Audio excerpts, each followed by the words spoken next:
daawwattoota keenyaa wayita ammaa kana kan argamnu Shawaa Kaabaa Salaale magaalaa Fiicheetti argamna. Magaalaa kanatti waajjirri adda bilisummaa Oromoo kan magaalaa kana banamuuf jira guyyaa boruu jechuudha. Jechuunis Muddee 21 bara 2019 har'a boru Muddee 22 bara 2019 kan banamu jechuudha. Guyyaa har'aa kana as magaalaa kana keessatti kan argine qarree fi qeerroon akkasumas jiraattonni magaalaa kanaa fi naannoo kana walumaa galatti haala magaalaa kanaa ta'u walumaa galatti dhaamsa dabarfannu qaba jedhanii jiru.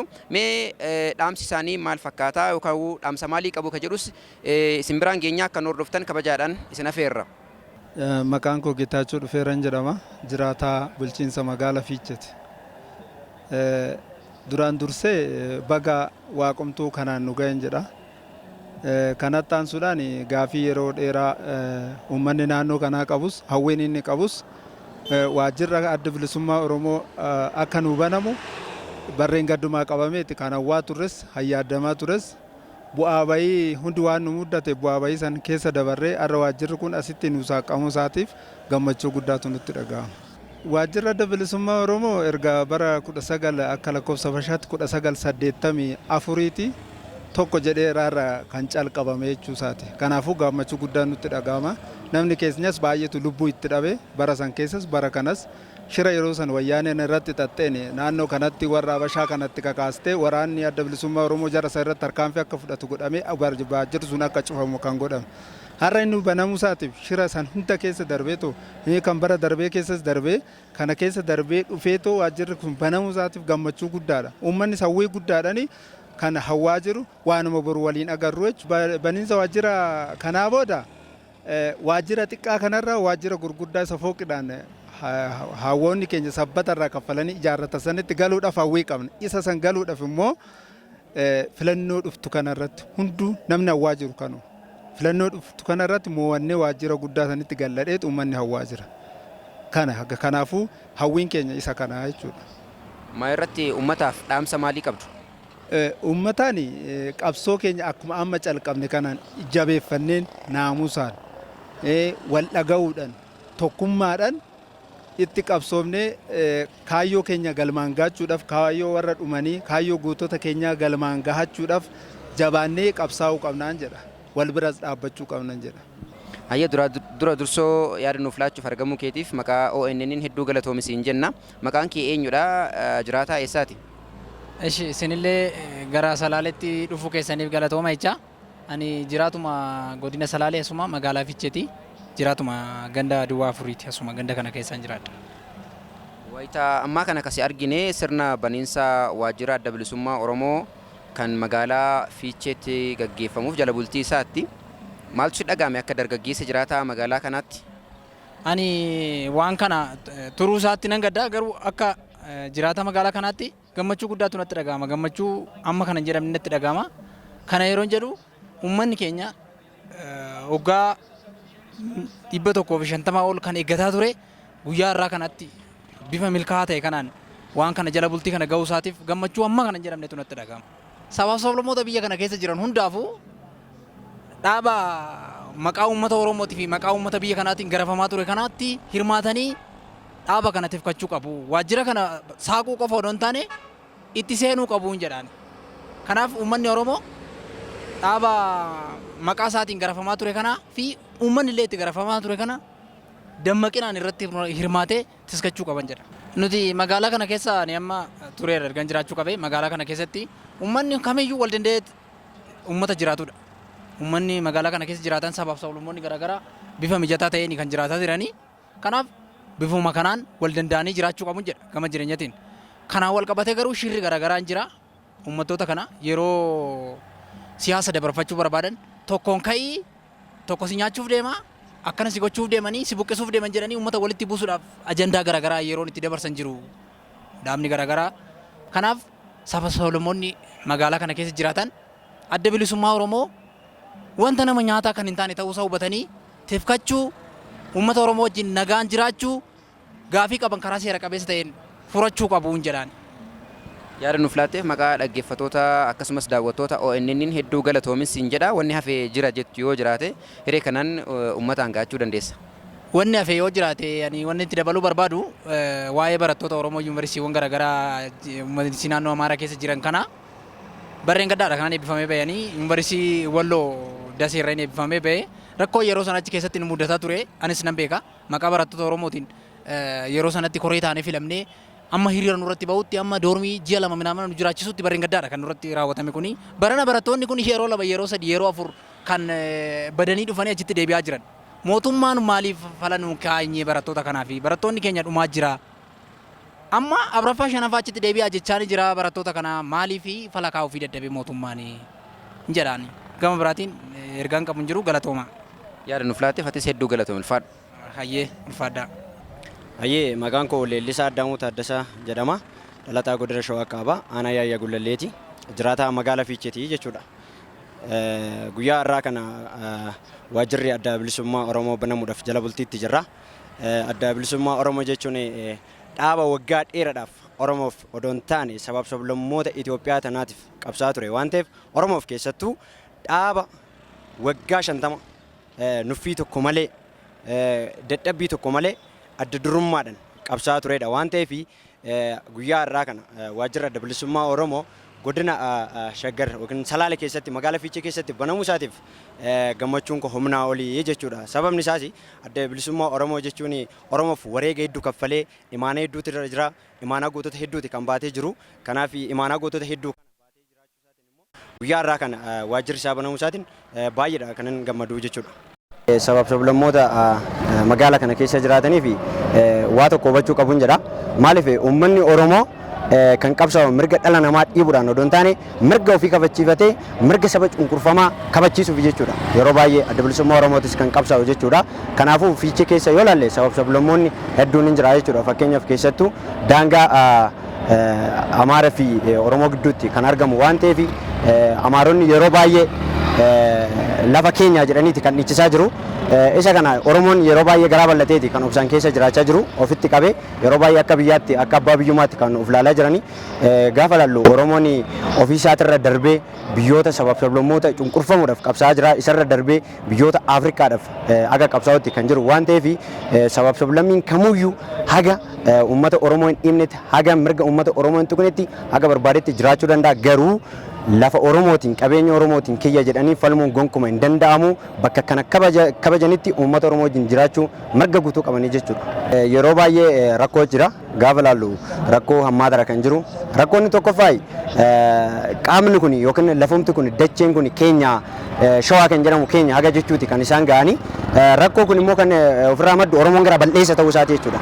Oromoon gara balleessa ta'eeti haga kana haga afaan jechuudhaanis haga gochaa tokko tokko agarsiisutti kan isaan ga'aa jiranii Oromoon sabab-sablammii kabajee mirga isaanii kabachiiseeti kan jiraatu garaa bal'achuu isaati malee ofirraa daanga isaa kabachiifatee mirga abbaa biyyummaa isaa inuma kabachiifata jechuudha. Fuuldurattis godhuudha abdiidha waan ta'eef rakkoowwan kun uumamu rakkoo kana adda durummaan eenyu yoo jenne ilaalle mootummaa biyya bulchaa jiru kanaa jechuudha. Sababni isaa Oromoon uummata Oromoo cunqurfamaa sabab-sablammootaaf qabsaa jiru gaafa dubbate hidhaa fi ajjechaadha jechuudha.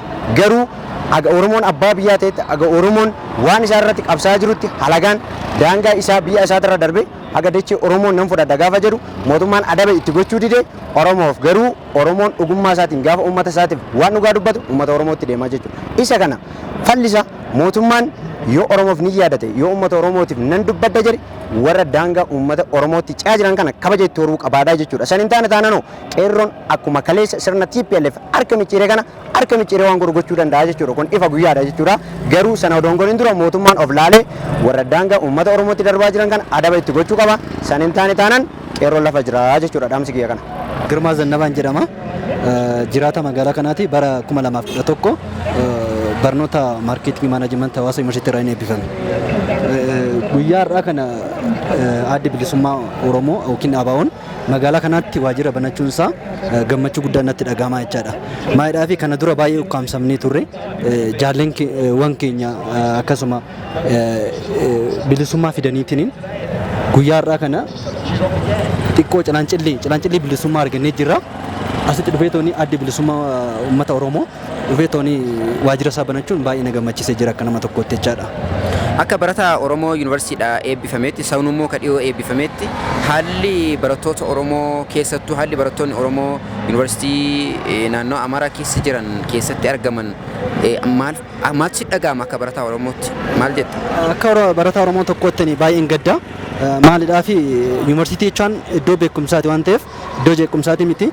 Isaan kunniin tokkummaa keenya bittinneessuudhaaf warreen barbaadanii jechaadha. Warreen akka itti barattoota keenya urufatti ajjeesaa jiran. Kanaafuu mootummaan fala tokko itti nu kennuu qaba barattoota keenyatti. Hoo didamte barataan keenya ol nu deebi'u tooni dhimma itti deemuu qabnutti itti deemuu qabnan jedha akka nama tokkotti jechaadhaan. Maaliidhaaf barataan tokko ilmi isaa deemee baratee tooni biyya isaa jijjiiruudhaaf abbaan daaraaf daakuu ta'e tooni barataa isaa ilmoon isaa itti guddisee sadarkaan kanaan ga'u isaa biyyaaf dabarsaa naaf ta'aaf. Kanaaf deemee du'uu hin qabu. Mootummaan fala laachuu baate taanaan yeroo dhiyootti barattoota kana ol deebisee tooni gara qaamni gara itti deemnutti itti deemna jechaadha nus. Akkasuma beektota keenya dhaggeeffannee tooni karaa isaan karaa nu qabsiisaniin itti deemuu dandeenyan jedha. Yuunivarsiitiileen akkuma yuunivarsiitiin naannoo Amaaraa keessa jiru naannoo Oromiyaa keessas jira akkasuma naannoo sabootaaf sablammoota kibba uummattoota Itoophiyaa amma immoo kan naannoo Sidaamaa jedhame keessas jira. Bakkoota hedduu jira. Yuunivarsiitii ati itti barattetti haalli barattoota Oromoo fi barattoota sabootaaf sablammoota akkasuma biyya kanaa keessa hariiroon jiru maal fakkaata ture? Rakkoon fakkaataan ni ture laata? Kanaan dura rakkoon hin turre. Yuunivarsiitii jechuun maaltikaalchariidha, maaltilaanguweejidha. Kanaafuu bakkeewwan aadaawwan itti mul'atu, bakkeewwan beekumsa itti argattu, bakkee walirraa barattu malee bakkeewwan kanatti waan akkanaan argine kanaan dura jechaadha. Kuni namoota hona jedhanii tooni barataa Oromoo dadhabsanii tooni beektota keenya urufatti fixuudhaaf kaayyoo isaan itti deemanii jechaadha. Kaayyoon akkanaa kanneen kanaan dura wanta akkanaa hin turre yuunivarsiitiirra. Rakkoo kanaaf sababa ijoon yookaan immoo maddi ijoon inni guddaan eenyudha? Maali? Furmaanni jiru hoo maalidha jetta akka barataatti? Dhaamsa maalii qabda? Rakkoo kanaaf maalinni ilaalcha of tuulummaa warreen qabanii keessattuu jechaadha. Warreen amma kun faannoo jedhamanii tooni kanneen uummata irratti dhiibbaa geessuu barbaadan. Isaan kana malee rakkoon biraa sababni biraa hin jiraate dheeni miti. Barataa keenya miidhuudha bakka humna keenya dadhabsuudha kan barbaadan. Sana jechaadha. Sababni isaa dheetaa yaada malee barataa keenya nu dadhabsuudha kan barbaadan. Kaleessa wayyaaniin barataa keenya baay'ee fixaa ture. Har'eenirree isaanirree qaama barate miidhuu isaaniiti jechaadha. Asitti kun uummanni wal keessa jiru waliin miidhu. As keessa magaalaa keessa kan jiru Amaaraadha. Amaara karaa marraabiteetiin dhufee tooni magaalaa kanatti galee duraan asitti lafa qabatanii warreen jiranu ummatti waliin tuqan. Garuu ka barbaadan nama barate dadhabsuudha waan ta'eef han dubbachaa tures nama barate waan ta'eef nama barate dandeettii nama baratee miidhuudha ka barbaadan jechaadha kaayyoo isaanii dhiitan yaadan. Maa irratti dhaamsa maalii qabdu? Dhuma irratti dhaamsa nani qabu nuti kana dura baay'ee goyoomnee jirra. Barana garuu tokko taanee tooni sagalee keenya tokko godhannee tooni ifatti bahuu qabnan jedha. Kana dura ka barates ta'ee qaama mootummaatis kan ta'e hojjetaa mootummaatis kan ta'e gabareenis ta'e qotee bulaan keenya baay'een wala dogongoree jira jechaadha. Maayidhaa fi gara biraatti qabanii siifan hojjedhaa siif jiraadhaan gara biraatti uummata keenya fudhatanii tooni nu bitanii jiranu qabeenyi keenya saamamee jira. Kanaan booda garuu uummanni Oromoo irree isaa jabeeffatee tooni gara fuulduraatti deemuu qaba. Filannoo baranaa kanarratti cimuu qabna jechaadha. Sagalee keenya tokko gochuu qabna. Goyyoomuu hin qabnu. Hoomuu gamna ta'uu qabna jedheetan dhaamsa dabarsa. Guddaa galatooma. Kana yaadni qabu. Fayyaa ta'e hedduu galatoomi. Ulfaadhu fayyaa ta'e. Fayyaa ta'a. Tole dura dursoo yaada nuuf laachuuf argamuu keetiif hedduu galatoomi. Maqaan kee eenyudha? Jiraataa eessatti? Ayyee maqaan koo Bilisummaa Dhufeeraan jedhama. Jiraataa magaalaa Fiicheetii jechuudha Salaalerra. Waajjira adda bilisummaa Oromoo guyyaa kana banamuu kana irratti tokko gammachuu guddaatu natti dhagama jechuudha. Maal jennaan sila adda bilisummaa Oromoodha dhaaba kana fageenya irraa eegaa turre jechuudha. Akkasumas illee maqaa adda bilisummaa Oromootiin dararri hedduullee dabarsaa turre jechuudha. Maal jennaan sila akka dhaabatti ilaaluu qofa osoo hin taane gaafuma dhalannu nuti abaa'oo taanee dhalannee yookaan adda bilisummaa Oromoo taanee dhalannee jechuudha. Kanaaf har'a immoo maqaa adda bilisummaa Oromoon dhaabni kun godina Salaaletti Shaggar Kaabatti waajjirri isaa banamuudhaaf gammachuu guddaatu nutti dhagahame baga gammannee jedha jechuudha. Addi bilisummaa Oromoodha dhugaadha beekamaadha. adda bilisummaa Oromoo yaa jedhu malee akkuma beekamu sabaaf sablammii kamiyyuu odoo mirga isaatti hin bu'ini saba cunqurfame kamiyyuu osoo hin tuqini saba adda bilisummaa Oromoof kan dhaabbateedha jechuudha. Akkasumas immoo saboota godina kanatti argamanillee akka sabaatti illee adda bilisummaa Oromoo mirga saba kamiyyuu kan akka cunqurfamu hin feene fi falmuuf illeedha jechuudha. Ammoo akkasumas dhaabni adda bilisummaa Oromoo naamusi inni itti beekamu sabaaf sablammoota fi jiran kan naannoo Oromiyaa jiraniin alatti illee ammoo naannoo Oromiyaa jiranillee mirga isaaniittillee osoo hin buune cunqurfamuu isaanillee kan hin feene kan dhaabbatuuf illee jechuudha. Akkasitti beekamaa jechuudha naamusi adda bilisummaa Oromoodha jechuudha. Ani dhaamsi ani qabuu fi sabaaf sablammoota kanaaf jechuudha warra as keessa jiraatan akkasumas illee yuunivarsiitii garaagaraa keessatti illee akkasuma naannoo biraa keessatti illee sabaaf sablammoota kan walitti buusu sirna jechuudha naftanyaadha jechuudha. Naftanyaa kana immoo sabaaf sablammoonni wal danda'anii waliin ta'anii toonii warra faayidaa dhuunfaa ofii argachuuf jecha sabaaf sablammoota walitti buusan kana jechuudha keessatti laallachuudha jechuudha. Kanaafi sabaaf sablammoonni kun wal danda'anii waliin bobba'anii galuudha jechuudha. Wanni barbaachisu uummanni Oromoo wanni ittiin beekamu mirga saba kamiyyuu hin tuqu jechuudha. Wanni inni addunyaa kanarraa ittiin beekamu uummanni Oromoodha jechuudha. Mirga saba kamittuu osoo hin buune mirga ofii kabachiisuuf fedhaa jechuudha. Mirga ofii kabachiisuun immoo silaayii mirga nama biraatti illee akka hin buunetti jechuudha. Uummanni Oromoo immoo akka itti beekamu silaa mirga kiyya hin tuqinaa jedha malee mirga nama biraa darbee akka hin tuqne beekamaadha jechuudha. Kuni kanaaf sabaaf sablammoonni warra faayidaa dhuunfaaf jecha uummata kana walitti buusaa jiru akka sabaatti walitti buusaa jiru daangarratti illee haa ta'u ammoo amantaadhaan illee haa ta'u faayidaa garaagaratti illee haa ta'u uummanni kana beekuu qabaa jechuudha. Itti dammaquu qabaa jechuudha. Warreen faayidaa dhuunfaaf jecha uummata walitti buusu laalee sabaaf sablammoota wal danda'ee jiraachuutu irraa filatamaadha. Ammoo akkasumas jechuudha akka fedha uummata Oromoos jechuudha. Yaada nuuf laattee hedduu galatooma. Ayyeessan illee galatooma.